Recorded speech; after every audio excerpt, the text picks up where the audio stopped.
Good morning everyone. ओहो, where is your notes? दिख रही है? नहीं दिख रही? दिख रही है ना? हाँ। Let's continue with your chapter number 12 which is your precautions. क्या प्रिकॉशंस सेक्रेटरी लेगा वाइल करस्पॉन्डिंग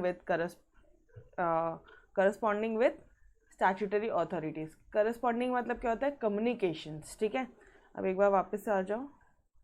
ये याद है आपको?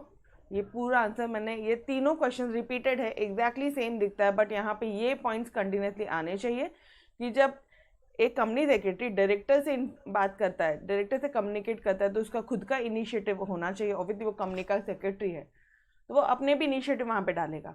करस्पॉन्डिंग विद बैंक्स में क्लियर कट इन्फॉर्मेशन देना, रे भाई सीक्रेसी देना और लीगल प्रोसीजर्स को फॉलो करना।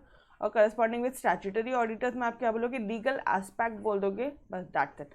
बाकी ये चारों पॉइंट जो है, prompt reply, courteous, accuracy and brevity, बोलो मेरे साथ में। Prompt reply, courteous, accuracy and brevity, ये चारों पॉइंट सब में सेम है। Done everybody? तो आ जाओ यार। यस,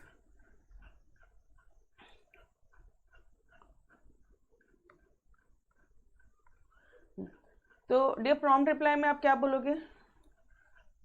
प्रॉम्प्ट रिप्लाई में क्या बोलोगे कि जो सेक्रेटरी का जो रिप्लाई होगा, ये लेटर टू एनी लेटर और any inquiry received from any statutory authorities. अरे अगर स्टैट्यूटरी अथॉरिटी ने तुम्हें कुछ इंक्वायरी भेजी या तुम्हें कुछ लेटर भेजा तो उस लेटर का प्रॉम्प्ट रिप्लाई करियो, दैट्स इट। ठीक है, उसके बाद में पहले अपन अपने वाले पॉइंट्स करते हैं। कर्टसी में क्या बोलोगे? पोलाइटनेस, जो आप एकदम सॉफ्ट वे में आप ये करोगे, हार्श वर्ड्स को, rude word, harsh words should be avoided. ठीक है, तो secretary should be courteous while corresponding with the authorities. यहाँ पे लिखना पोलाइटनेस, पोलाइटनेस लिखना है यहाँ पे। ठीक है, this would also create a good impression on the reader. अगर वो कर्टियस है, वो अगर पोलाइट है, तो ऑब्वियसली उसका एक अच्छा इंप्रेशन जाता है रीडर पे। ठीक है, और क्या था आपका? एक्यूरेसी। एक्यूरेसी में क्या लिखोगे भाई? जो भी इंफॉर्मेशन तुम दे रहे हो, all the information provided to the statutory authority should be true and accurate. Done. उसके बाद में क्लैरिटी। अच्छा, यहाँ पे एक पॉइंट और है डियर, जस्ट अ सेकेंड। एक पॉइंट और है यहाँ पे जो अपन ने लिखा नहीं, राइट?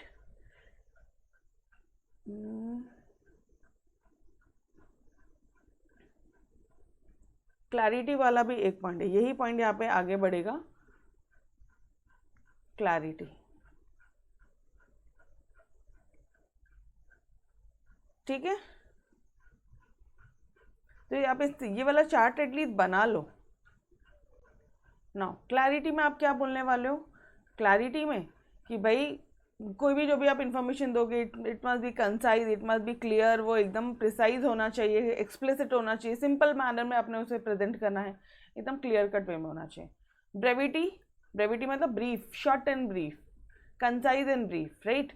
तो while corresponding with the statutory authority, secretary must bear in mind या फिर मस्ट कीप इन माइंड कि जो लेटर है वो शॉर्ट एंड ब्रीफ होना चाहिए, दैट्स इट। और ये जो लास्ट पॉइंट है, लीगल एस्पेक्ट्स, यहाँ पे क्या बोलोगे कि जो secretary it must make sure, ठीक है, secretary needs to make sure कि सारी लीगल फॉर्मेलिटी, सारे प्रोविजन जो है वो प्रॉपरली फॉलो किए गए हैं या नहीं किए गए हैं while replying to any letter receive from the statutory authority. मतलब जब आप स्टैट्यूटरी अथॉरिटीज़ को रिप्लाई कर रहे हो, ठीक है, जब आप उनके लेटर्स का रिप्लाई कर रहे हो, तो आपने ये बातें ध्यान में रखनी है कि क्या तुम यार कंपनी एक्ट ये फॉलो करने बोला था, क्या आपने सारे प्रोविजन फॉलो किए कंपनी एक्ट के? फॉर एग्जाम्पल डिपॉजिट्स की जब बात की तो उन्होंने बोला कि भाई डिपॉजिट्स को है या ये विद इन द टाइम आपको डिपॉजिट्स का रीपेमेंट करना पड़ेगा, और अगर नहीं किया तो आप मतलब आपको एक्सटेंशन दे सकता है, एनसीएलटी एक्सटेंशन दे सकता है। ये पॉइंट आपने पढ़ा था। फर्स्ट एजीएम के केस में आरओसी एक्सटेंशन नहीं दे सकता। फर्स्ट एजीएम अगर आपने नहीं मीटिंग हेल्ड नहीं करी है तो नहीं दे सकता, लेकिन हाँ सब्सिक्वेंट एजीएम के टाइम पे 3 महीने का आरओसी एक्सटेंशन दे सकता है। तो क्या आपने सारी बातें कंप्लाई की थी? ठीक है, क्या उनका with in the time limit आपने कंप्लाई किया कि जो सब्सिक्वेंट एजीएम है वो 30 सितंबर तक होना चाहिए? मैडम 30 सितंबर कैसे? अरे हमेशा याद रखना, सब्सिक्वेंट एजीएम जो है उसका ईयर एंड कब होता है? 31 मार्च। ठीक है, मान लो 2018 में ये अपना ईयर एंड हो रहा है, तो with in 6 month subsequent AGM, with in 6 month from the close of the financial year, हमेशा 30 सितंबर या 30 सितंबर के पहले सब्सिक्वेंट एजीएम फाइल हो जाना चाहिए, हेल्ड हो जाना चाहिए, ठीक है। उसके पूरे डॉक्यूमेंट्स रिगार्डिंग से आप आरओसी को चले जाने चाहिए, इसलिए मैं बोल रही बाकी फाइल हो जाना चाहिए उसके document. Is this part clear? अगर ये नहीं, ये क्या आपने ये सारी प्रोविजंस फॉलो किए कंपनी एक्ट के? अगर लेट हुआ है तो क्या आपने आरओसी से परमिशन मांगी थी 3 महीने के लिए कि सर एक्सटेंड कर दो, मुझे ये प्रॉब्लम है, मेरे फैक्ट्री में स्ट्राइक हो गई है, मैं एजीएम नहीं ले पाया हूँ, मुझे ये दिक्कत आ गई थी, ठीक है, रॉ मटेरियल्स का सप्लाई बंद था, लॉकडाउन था, ये रीजंस थे, इसलिए हम लोग एजीएम नहीं हिल पाए, क्या आपने से रिक्वेस्ट मांगी? तो क्या कंपनीज एक्ट के सारे प्रोविजंस फॉलो किए हैं या नहीं किए हैं? Legal formalities as well as provisions are followed while replying to any letter received from the statutory authority. The secretary should enclose, और वो enclose भी करेगा required documents, required proof wherever necessary. Done boss? हो गया पूरा, खत्म। अब ये आंसर इतना कॉमन है, इसमें तो एक आंसर, एक क्वेश्चन पक्का तुम्हारी टीचर पूछेगी, एक क्वेश्चन पक्का आएगा, एक लेटर और एक ये पक्का आने के चांसेस होते हैं एग्जाम में, तो ये ध्यान रखना, ठीक है। चलो नाउ एक बार फटाफट से जो एक क्या क्या इंपॉर्टेंट टाइम लाइन से जो आपने इस चैप्टर में पढ़े, आरओसी जो है डिसीजन ले सकता है on the documents filed with it, और वो रिप्लाई करेगा विद इन कितने डेज में? 30 डेज में from the date of filing the document. तुमने जिस दिन डॉक्यूमेंट्स फाइल किए हैं, ठीक है, कि कंपनी इनकॉर्पोरेट कर दो, तो आरओसी कितने दिन में करेगा? आपको रिप्लाई, या कोई भी डॉक्यूमेंट आपने फाइल किए हैं तो आरओसी को अगर रिप्लाई करना तो कितना टाइम है उसके पास में? सिर्फ और सिर्फ 30 दिन का, ठीक है। एनुअल जनरल मीटिंग क्यों? मैक्सिमम एक्सटेंशन कितना मिल सकता है? 3 महीना। ये ऑलरेडी पढ़ लिया आपने, हमने ऑलरेडी चैप्टर 6-7 में पढ़ा है। यस और no dear?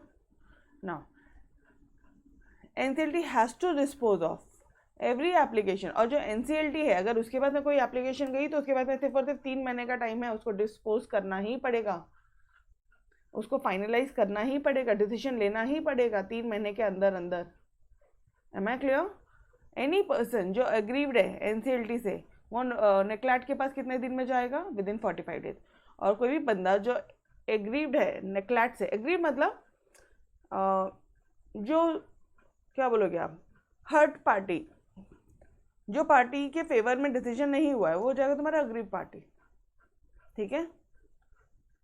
Any person aggrieved by an order of NCLT may file within 45 days to NECLAT, और NECLAT से अगर अग्रीव्ड हो गए तो 60 दिन में सुप्रीम कोर्ट के पास में चले जाना। Now, public deposits are the deposits accepted by company from the public. Public deposits क्या होती है?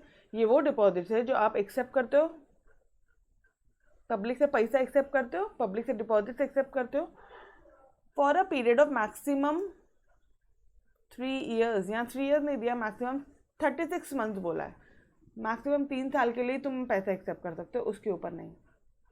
हमें क्लियर? मतलब 3 साल बाद आपको कंपलसरी उनको पैसा लौटाना ही पड़ेगा, और अगर नहीं लौटाया तो परमिशन लिया है क्या एनसीएलटी की लेनी पड़ेगी। Done dear? तो ये चीज़ें एटलीस्ट ध्यान में रखना। अभी इसमें से यार ध्यान में क्या रखना है, ये चीज़ें तुम्हें ऑलरेडी पता है, ये जो है ये आप पढ़ चुके हो, ये आप पढ़ चुके हो, बस ये 3 चीज़ें आपने यहाँ पे पढ़ी है। Is this part clear everyone? चलो now let's move on to your letters then. फटाफट से लेटर्स देखते हैं आपके चैप्टर नंबर 12 के लेटर्स।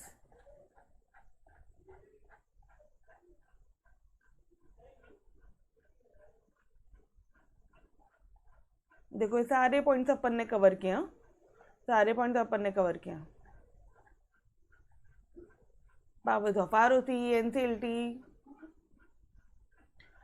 क्या है, उसके पावर्स क्या है, नेक्लैट क्या है, सेबी क्या है, ये सारी चीज़ें अपन ने कवर की थी, प्रिकॉशंस अपन ने कवर किए। Now we are on to your specific letters, ठीक है।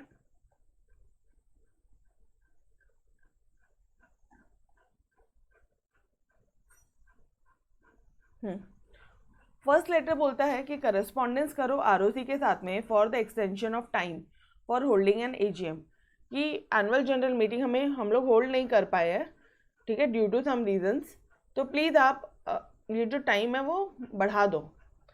क्या रीजंस है, क्या रीज़न सुनाओगे?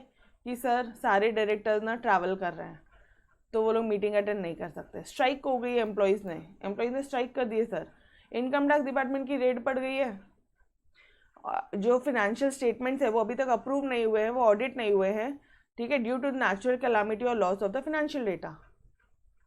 डन।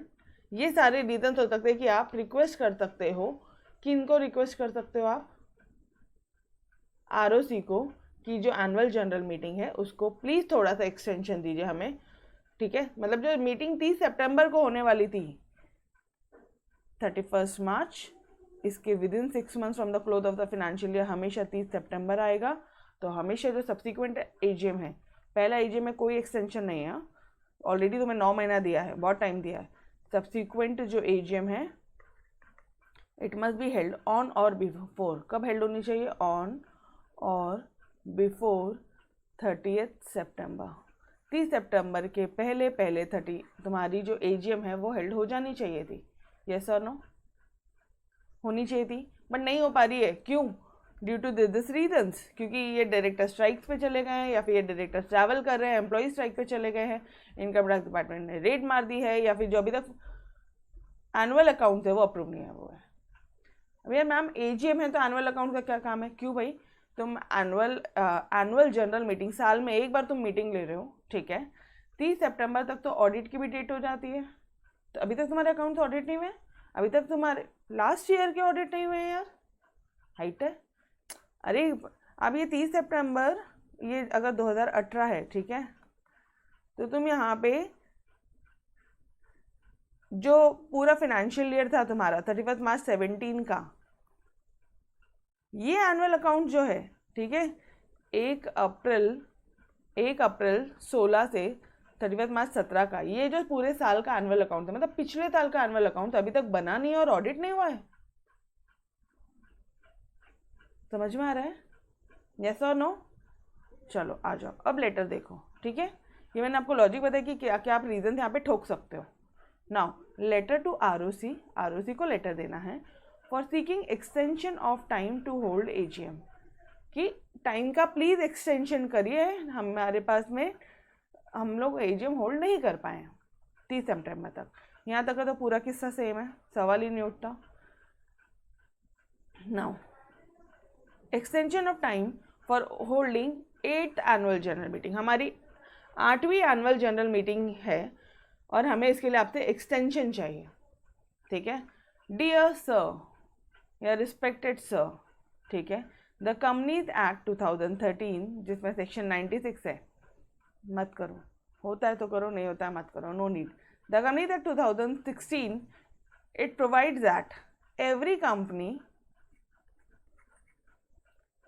कंपनी, अच्छा एक बात बताओ, इसका भी हम लोग ने पढ़ा है, ओपीसी के केस में क्या होता है, फर्स्ट हाफ ईयर में, ठीक है, फर्स्ट हाफ ईयर में एक मीटिंग होनी चाहिए और दूसरे में एक मीटिंग होनी चाहिए, पढ़ा है अपन ने ऐसा। इसको बोल रहे अदर देन ओपीसी। अगर आपको ये एग्जाम मोमेंट पे याद नहीं आता स्पेसिफिकली कंटेंट, वैसे याद आना चाहिए यार, अच्छा खासा पढ़ा है अपन ने, तो इसको आप काटना चाहो तो काट भी सकते हो, जस्ट टू अवॉइड कन्फ्यूजन, ठीक है। हर एक कंपनी जो है, अब ये जो एक अकेले बंदे की कंपनी है वो उसको अपन ने एजीएम के लिए ये करके रखा है, एग्जेप्शन ये दिया है, क्या बोलोगे आप, उनको ये जो टाइम पीरियड है ये कंप्लाई नहीं करते हैं, ठीक है, उनको एक्सक्लूड करके रखा है। ओके, एवरी कंपनी, अब करवा दूँ, every company other than OPC shall in each year, हर साल उन्होंने होल्ड करना है एनुअल जनरल मीटिंग। अरे हर कंपनी ने साल में एक बार एनुअल जनरल मीटिंग होल्ड करना है, ऑब्वियसली ये कंपनी एक्ट बोलता है, तुम्हारा सेक्शन 96 बोलता है कंपनी एक्ट का, ठीक है। Hence as per the act के हिसाब से कंपनी ने होल्ड करनी चाहिए मीटिंग कभी, ऑन और बिफोर 30 सितंबर, 30 सितंबर के पहले होल्ड करनी थी for the financial year ending 31 मार्च 18, ठीक है। इस साल की मीटिंग 30 सितंबर तक हो जानी चाहिए थी। We are sorry to inform, sir we are sorry to inform कि भाई that are employees has been on strike, हमारे एम्प्लॉयज स्ट्राइक पे 20 जून से, तो अभी तक ना हमारे अकाउंट्स जो एनुअल अकाउंट है वही फाइनलाइज नहीं हुआ है। Hence we have not been able to finalize our accounts, ठीक है, क्योंकि हमारे एम्प्लॉय स्ट्राइक पे गए थे, हम लोग हमारा जो अकाउंट्स है वही फाइनलाइज नहीं कर पाए sir. Therefore in the given circumstances we are not in a position to hold AGM before 30 September. इसलिए इस सर्कमस्टांसेस में, ये जो गिवन सर्कमस्टांसेस है, ये जो सर्कमस्टांसेस हमने आपको बताए हैं, गिवन सर्कमस्टांसेस मतलब जो ऊपर जो सर्कमस्टांसेस हमने आपको बताए हैं, ऐसे सर्कमस्टांसेस में हम लोग एनुअल जनरल मीटिंग होल्ड नहीं कर पा रहे हैं। यहाँ तक क्लियर है? वी रिक्वेस्ट यू सर, हम यहाँ पे आपको रिक्वेस्ट करते हैं to grant us an extension of 2 months. Maximum कितना आरोती एक्सटेंशन दे सकता है? 3 महीने का। तुम कितने का मांग रहे हो? सिर्फ 2 महीने का मांग रहे हो। ये समझ में आया क्या एवरीबॉडी? मैक्सिमम कितना एक्सटेंशन दे सकता है आरोती? 3 महीने का। सिर्फ और सिर्फ सब्सिक्वेंट एजीएम में, फर्स्ट एजीएम में कोई एक्सटेंशन नहीं मिलता, वहाँ ऑलरेडी 9 महीने दिए हुए तुम्हें, ठीक है। तो यहाँ पे हम सिर्फ और सिर्फ आपसे 2 महीने का एक्सटेंशन मांगते हैं for holding the AGM up to 30 November. 30 सितंबर में होने वाला था, 30 सितंबर या 30 सितंबर के पहले करना था। अक्टूबर और नवंबर हो गए 2 महीने एग्जैक्टली। 2 महीने का हम आपसे एक्सटेंशन मांगते हैं and we will be highly obliged if you grant us the extension. बस बाद में थैंकिंग यू योर्स फेथफुली, उनका नाम, उनका सिग्नेचर, उनका डेजिग्नेशन। चलो जी आओ, वापस से करना है, ठीक है। लेटर कभी भी एक बार पढ़ के नहीं छोड़ना, कभी नहीं, एटलीस्ट 2 बार पढ़ो, ठीक है। 2 बार लिखना है यारो, सिर्फ ये कंटेंट तो लिख लो। 10 मार्क का सवाल है, 10 मार्क के लिए तुम 25-25 पेज का चैप्टर पढ़ सकते हो। तुम्हारे फर्स्ट चैप्टर में 4 लेटर, सेकेंड चैप्टर में 4 लेटर, ठीक है, 10 में 4, 11 में 4 और ये 12 में 4 या 5 लेटर है, ख़त्म। और तो लेटर्स भी नहीं आपको, और जिसमें भी आपको सिर्फ इतना कंटेंट करना है। मुझे बताओ, इतने कंटेंट बोलोगे तो कहने से कि जो फर्स्ट चैप्टर के 4 लेटर्स है वो 1 पेज में आ जाएंगे, सारे कंटेंट 1.5 पेज में आएंगे, 1.5 पेज। सेकेंड चैप्टर का अगेन 1.5 पेज, क्योंकि वहाँ तो 4 ही है। थर्ड चैप्टर को ले लो 2 पेज। कितने पेज पढ़ रहे हो तुम? 1 2 3 4 5, सिर्फ और सिर्फ 5 पेज पढ़ रहे हो 10 मार्क के लिए, और तुम 25 पेज का चैप्टर पढ़ के जाते हो 8 मार्क या 6 मार्क के लिए। डिफरेंस देख रहे हो? तो लेटर छोड़ना नहीं, सिर्फ और सिर्फ ये कंटेंट ही पढ़ना है, बहुत ईजी है, ठीक है एवरीबॉडी। चलो आ जाओ। और ये 12th बोर्ड में भी आता ही है, तो सवाल ही नहीं उठता, लेटर छोड़ के नहीं जाना है, ठीक है। चलो, dear sir, companies act, the companies act, हमेशा ध्यान रखना द बोलना।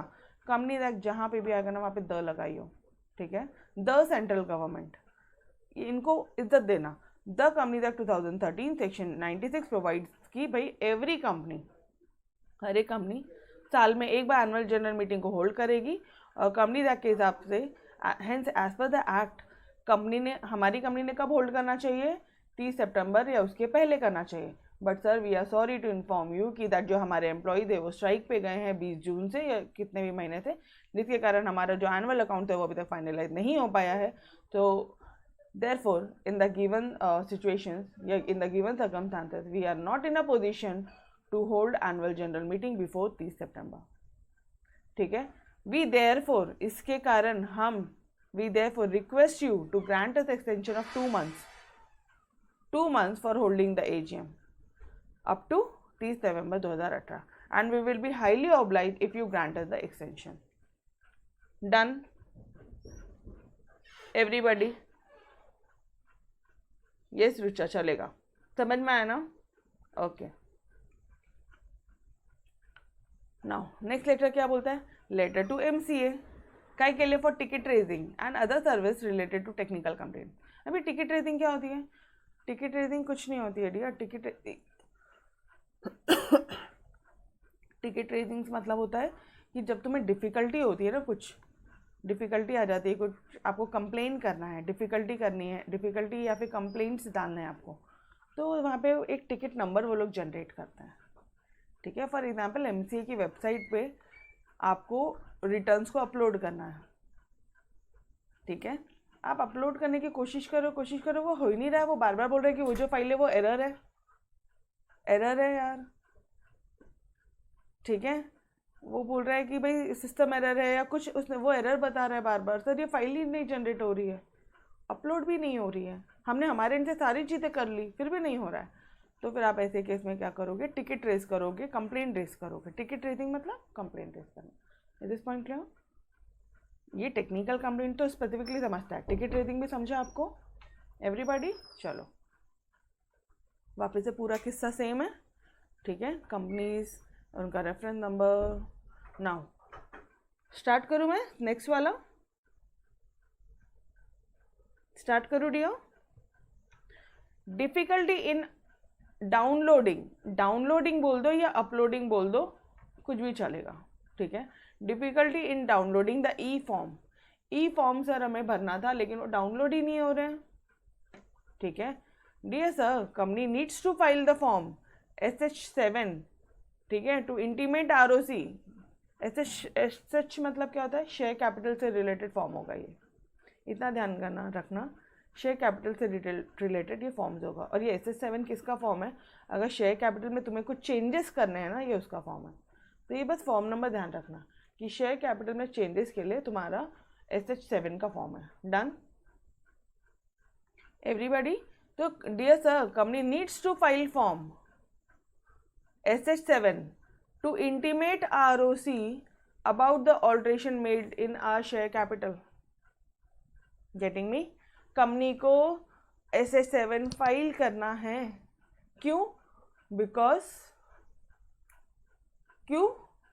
Because the alteration made in are share capital, हमारे शेयर कैपिटल में हमने चेंजेस किए हैं, ऑल्ट्रेशन किए हैं और बढ़ाए हैं, ठीक है। किसको फाइल करते हैं? फाइलिंग हमेशा ROC को होती है, फाइलिंग ROC को होती है, ठीक है। तो ये किसको फाइल करना है? ROC को करना है। और किसको करना है और क्यों करना है? क्योंकि हमारे शेयर कैपिटल में ऑल्टरेशन हुए, चेंजेस हुए हैं, या तो बढ़ाए या तो कम किया, जो भी है। हाउएवर, लेकिन लास्ट 2 days से we are unable to download the form sir. However from the last 2 days we are unable to download the form, हम लोग फॉर्म को डाउनलोड ही नहीं कर पाए। द सिस्टम मैसेज, जो सिस्टम से मैसेज आता है, it states that the file is damage and it can not be repaired. मतलब सर हमें आपके वेबसाइट से एक फॉर्म डाउनलोड करना है और वो जो सिस्टम बोल रहा है कि ये जो फाइल है डैमेज है, मतलब ये जो SH7 फॉर्म दिख रहा है ये हम डाउनलोड ही नहीं कर पा रहे हैं। वो बोल रहे हैं जो फाइल है वो डैमेज है and it can not be repaired, ठीक है। सर हमने हमारे साइड से बेस्ट ट्राई कर लिया, we have tried our best to resolve the issue but failed. हमने हमारे साइड से बेस्ट ट्राई कर लिया and we failed sir, hence we request you to look into the matter at the earliest. और इसलिए हम लोग चाहते हैं कि आप इस मैटर में देखिए। क्यों देखो? क्योंकि आपके वेबसाइट से एक फॉर्म डाउनलोड करना है और वो मैसेज बोलता है, सिस्टम एक मैसेज बोलता है कि जो फाइल है वो डैमेज है और it can not be repaired, मतलब आपके एंड से गलती है, हमारे एंड से गलती नहीं है। डन। तो आप किसको रिजॉल्व करने बोल रहे हो इशू? उनको, सामने वाले को बोल रहे हो। क्लियर है? एक बार वापस से करना ही पड़ता, इजी है ना, तो भी करना है, ठीक है। एक बार वापस से लिया, वापस से करोगे ना तो अच्छी तरह से क्लैरिटी आती है। क्या बोलोगे? Company needs to file SS7 to intimate ROC को इंटीमेट करना है कि भाई हमारे यहाँ पे चेंजेस हुए हैं, ऑल्ट्रेशन हुआ है शेयर कैपिटल में, शेयर कैपिटल में ऑल्ट्रेशन हुआ है। However, in the last 2 days we are unable to download the form। और जो सिस्टम है वो एक मैसेज जनरेट करता है कि जो फाइल है वो डैमेज है और वो आप उसको रिपेयर नहीं कर सकते हो। तो we have tried our best to resolve the issue but sir we failed, hence we request you to look into the matter at the earliest. Yo everybody done? Clear है? चलो थर्ड लेटर क्या बोलता है? Reply to a complaint, reply to a complaint by investor. थोड़ा ध्यान रखना, समझ में नहीं आ रहा ना, मुझे भी नहीं आ रहा। इन्वेस्टर ने कंप्लेन किया, कंप्लेन बाय इन्वेस्टर मतलब इन्वेस्टर ने कंप्लेन किया। ये हम लोग इन्वेस्टर बोला तो शेयर मेंबर्स, इन्वेस्टर्स, बात एक ही है। इन्होंने कंप्लेन किया, उसका रिप्लाई करना। अच्छा मुझे एक बात बताओ, ये लोग कंप्लेन किसको करेंगे?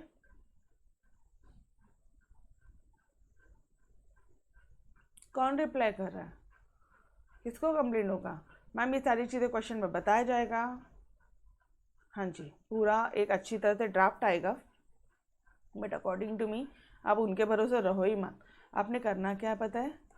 आपने प्रीवियस लेटर्स में भी आपने करना क्या था, आपने यहाँ पे एक रीज़न लिख देना था कि एक्सटेंशन चाहिए होल्डिंग एजीएम का, क्यों? क्योंकि स्ट्राइक है बाय एम्प्लॉयज़। ऐसे शॉर्ट में ना हिंट लिख कर रखो तो आपको कोई दिक्कत नहीं होगी। यहाँ पे डिफ़िकल्टी है डाउनलोडिंग ई फॉर्म, यहाँ पे क्या बोलोगे? क्योंकि मतलब ई फॉर्म डाउनलोड करने के लिए डिफ़िकल्टी कहाँ से? एमसीए की वेबसाइट से। और ये जो है ये इसको अपन को करना क्या है? आरओसी को इंटीमेट करना था। जो भी तुम्हें आपको लगता है, जो भी पॉइंट्स आपको दो वर्ड्स में 2 लाइन्स में लिख के रखो, ठीक है? चलो आ जाओ। Investors can complain on the various ground. अब जो शेयरहोल्डर्स एडी है वो बहुत सारे ग्राउंड में, अच्छा इन्वेस्टर्स ने कंप्लेन किया इसीलिए अपन उनको रिप्लाई कर रहे हैं। Is this point clear? इसलिए हम उनके कंप्लेंट लेटर पे रिप्लाई करेंगे। ये पॉइंट क्लियर है everybody? Is this point clear? Okay. तो इन्वेस्टर्स बहुत सारे पॉइंट पे कंप्लेन कर सकते हैं कि सर हमें डिविडेंड रिसीव नहीं हुआ है, हमें नोटिस नहीं मिला, हमें एजेंडा नहीं मिला है, हमें एनुअल रिपोर्ट्स नहीं मिले हैं, ठीक है? इन्वेस्टर्स कंपनी को इस तरह से कंप्लेन कर सकता है। तो चलो आ जाओ। बाय रजिस्टर पोस्ट एड्रेस, ठीक है? Subject non receipt of annual report. Annual report नहीं मिला सर, नोटिस नहीं मिली, एजेंडा नहीं मिला, सारी चीज़ें लिखो इधर, ठीक है? कुछ भी कोई भी पॉइंट बोल दो। By non receipt of annual report. Dear sir, कौन बोल रहा है इधर मुझे ये बताओ? आपको इन्वेस्टर को ऑलरेडी ये क्वेरी आ गया कि मुझे एनुअल रिपोर्ट जो है वो नहीं मिला। यहाँ पे कंपनी सेक्रेटरी रिप्लाई कर रहा है उसको, कंपनी सेक्रेटरी रिप्लाई कर रहा है वो इन्वेस्टर को। ये पॉइंट पे लेटर चालू है, लेटर इस पॉइंट पे चालू है, लेटर रिप्लाई है। Am I clear dear? Is this part clear? चलो अभी कंपनी सेक्रेटरी बोल रहा है कि dear sir we are in receipt of your letter. आपका लेटर इस दिन मिला regarding non receipt of annual report. और कंपनीज एक्ट के हिसाब से कंपनी ने, कंपनीज एक्ट 2013 के हिसाब से, कंपनीज एक्ट 2013 के हिसाब से कंपनी ने सारे मेंबर्स को पोस्ट कर दिया है notice along with annual notice. कब की?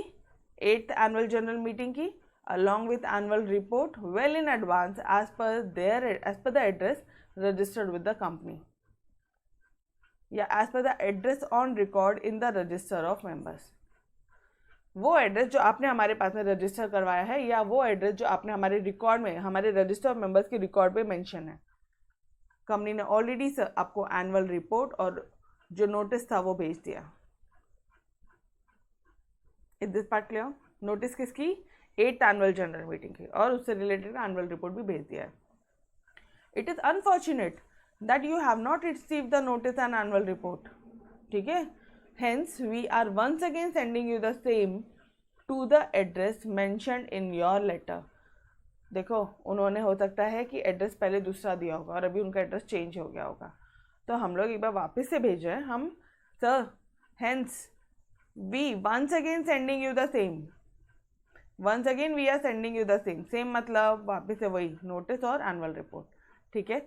To the address mention in your letter. आपने जो अभी हमें लेटर में जो एड्रेस बताया हम उसमें वापस से भेज रहे हैं। Am I clear everybody? Simple है। एक बार वापस से करेंगे, यो करना इच्छा। पहले क्या बोलेंगे? हमें रिसीव हुआ है तुम्हारा लेटर, ठीक है? We are in receipt of your letter, dated जो भी है, रिगार्डिंग क्या? Non receipt of annual report. और कंपनीज एक्ट 2013 के हिसाब से हमने सारे मेंबर्स को पोस्ट कर दिए हैं letters along with the notice of 8th annual general meeting and, देखो फर्स्ट एनुअल जनरल मीटिंग नहीं लिख सकते तो ऑब्वियसली, ठीक है? फर्स्ट एजीएम एक ही बार होता है, सब्सिक्वेंट एजीएम्स की बात हो रही है, ठीक है? तो जो सब्सिक्वेंट एजीएम्स हुए वो उसका नोटिस और हमने एनुअल रिपोर्ट सबको वेल इन एडवांस काफ़ी पहले भेजा है। as per the address mentioned in the record of register of members। यहाँ पे आप अपने वर्ड में भी लिख सकते हो डियर, आपको तो एक कंसेप्ट मालूम होना चाहिए, इसलिए मैं बार बार आपको 2 से 3 बार दोहरा के दे रही हूँ, ठीक है? Now it is unfortunate that you have not received the notice and annual report. Hence, we are once again sending you the same. हम एक बार वापस से आपको ये भेज रहे हैं as per the your address mentioned in your letter या to the address mentioned in your letter. Thanking you, yours faithfully. That's it. Done. Clear dear? पक्का? चलो. Now, letter to the NCLT. NCLT को letter दोगे seeking extension of time to repay public deposit. मुझे बताओ public से deposit कितने महीनों के लिए ले सकते हो? 36 महीने, मतलब 3 साल. 36 महीने, 3 साल तो करो ही मत. 36 महीना बोला है तो 36 मंथ्स ही करो. अपने माइंड में एटलीस्ट बता देना हाँ यार अप्रॉक्सीमेटली 3 ईयर्स के लिए अपन पब्लिक से डिपॉजिट ले सकते हैं. ठीक है. तो अब ये जो पब्लिक डिपॉजिट है 36 महीने के लिए बोला है, मतलब 36 महीने बाद में इसका रीपेमेंट होना चाहिए था, बट आप रीपे नहीं कर पा रहे हो, तो आप एनसीएलटी को बोलोगे कि सर प्लीज़ एक्सटेंशन दो टाइम का. यहाँ आरओसी नहीं आएगी, यहाँ आरओसी नहीं है, यहाँ पे ट्रिब्यूनल के पास जाना पड़ेगा, कोर्ट के पास जाना पड़ेगा. पब्लिक से पैसा खा के बैठे हो आप. समझ में आ रहा है मैटर ऑफ इम्पोर्टेंस क्या है वो? यस और नो? चलो आ जाओ. देखो यहाँ पे कंटेंट भी दिया है, जो प्रोविजन है वो भी दिया है कि public deposit are the deposit accepted by company from the public for a maximum period of 36 months. Strict actions are taken. Strict action लिया जाएगा against the company for any default with regard to acceptance और repayment of deposit. अगर आपने कोई भी default कर दिया deposit को एक्सेप्ट या रीपेमेंट करने में, तो स्ट्रिक्ट एक्शन लिया जाएगा boss. And company request NCLT to give extension of time. कि सर प्लीज हमें एक्सटेंशन दो टाइम का. ठीक है. कंपनी नहीं फाइल कर पा रही है.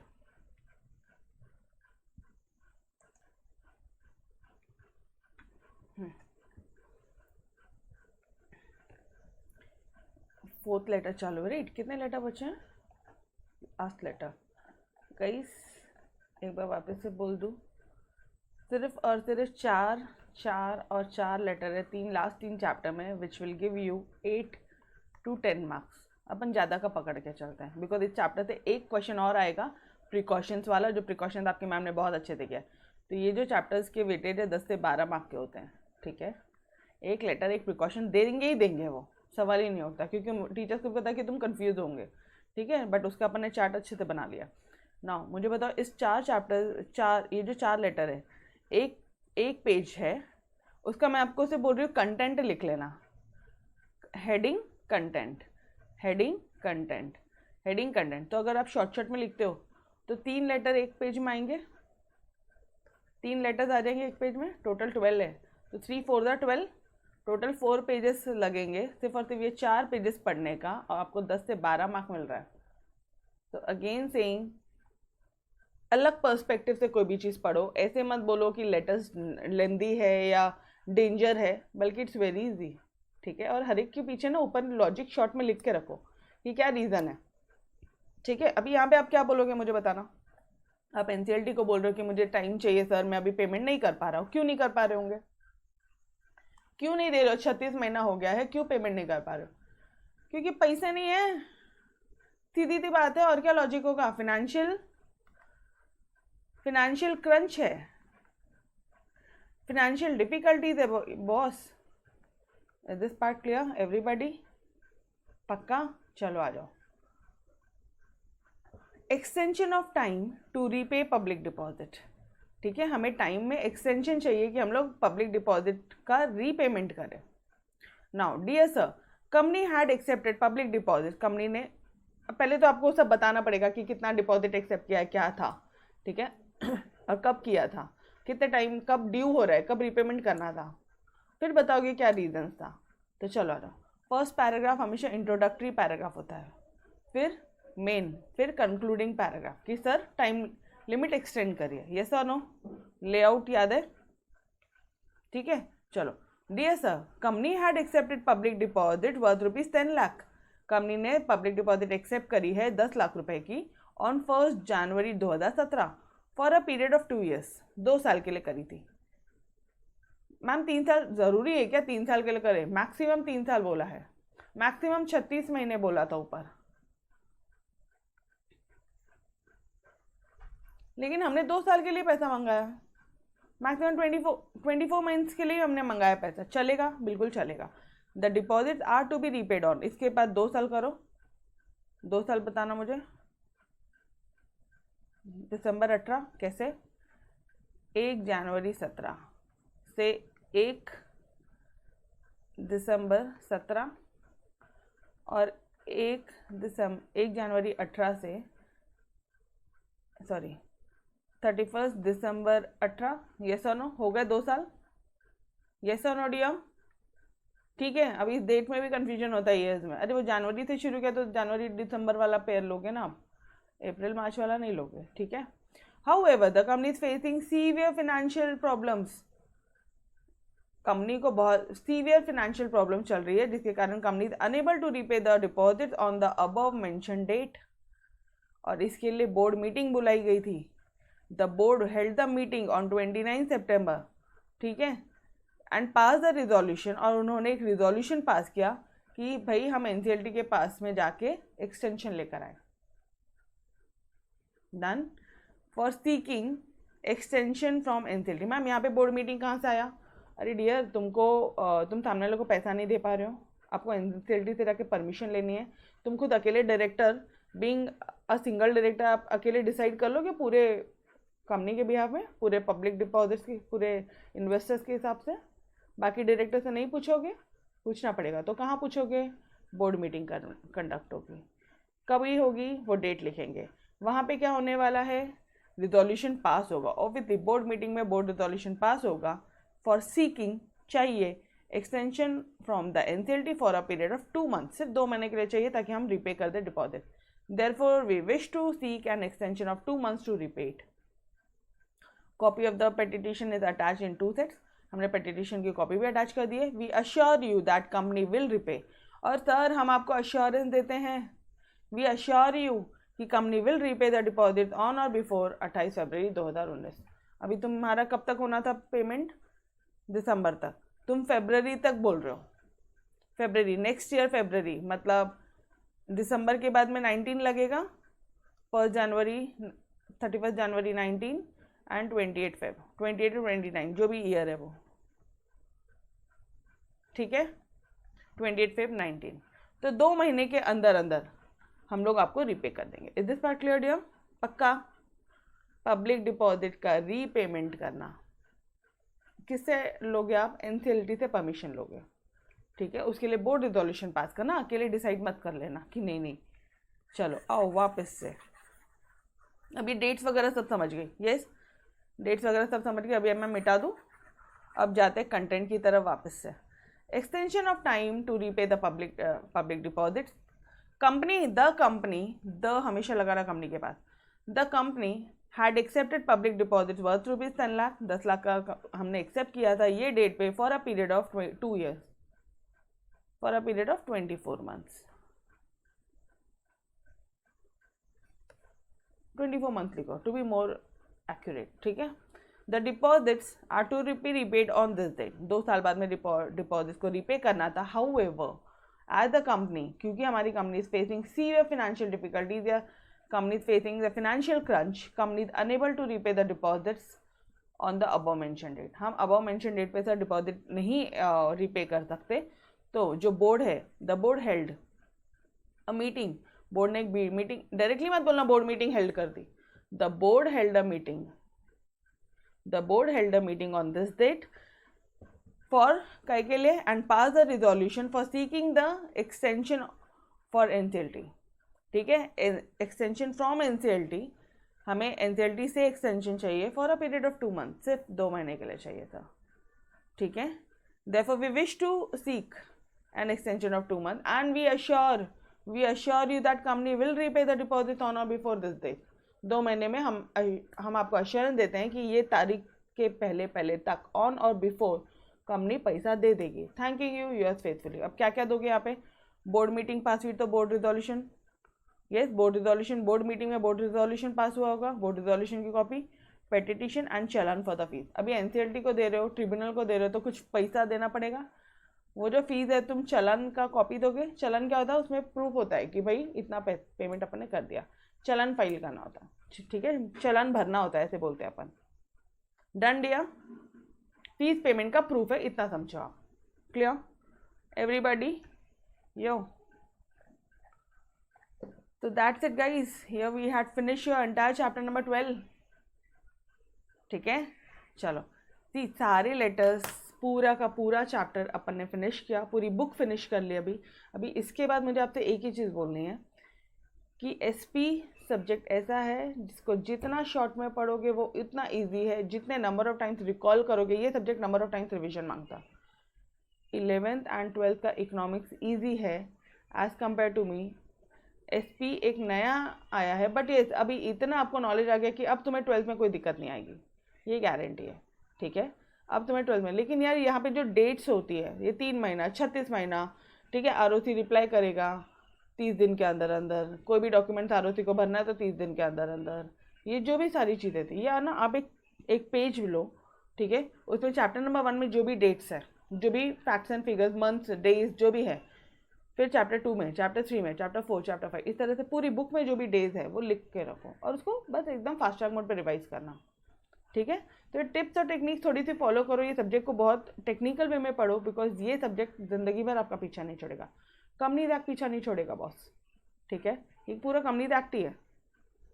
Whether you go for CS, whether you go for CA, CMA, MBA में शायद है, MBA का मुझे इतना आइडिया नहीं है, बट उसके अलावा आप कहीं पे भी जाओ यार, ये कहीं ना कहीं तो आएगा ही आएगा। सेक्रेटरी प्रैक्टिस के थ्रू आ गया तुम्हें 11th-12th में, ठीक है, तो वहाँ पे भी आ सकता है।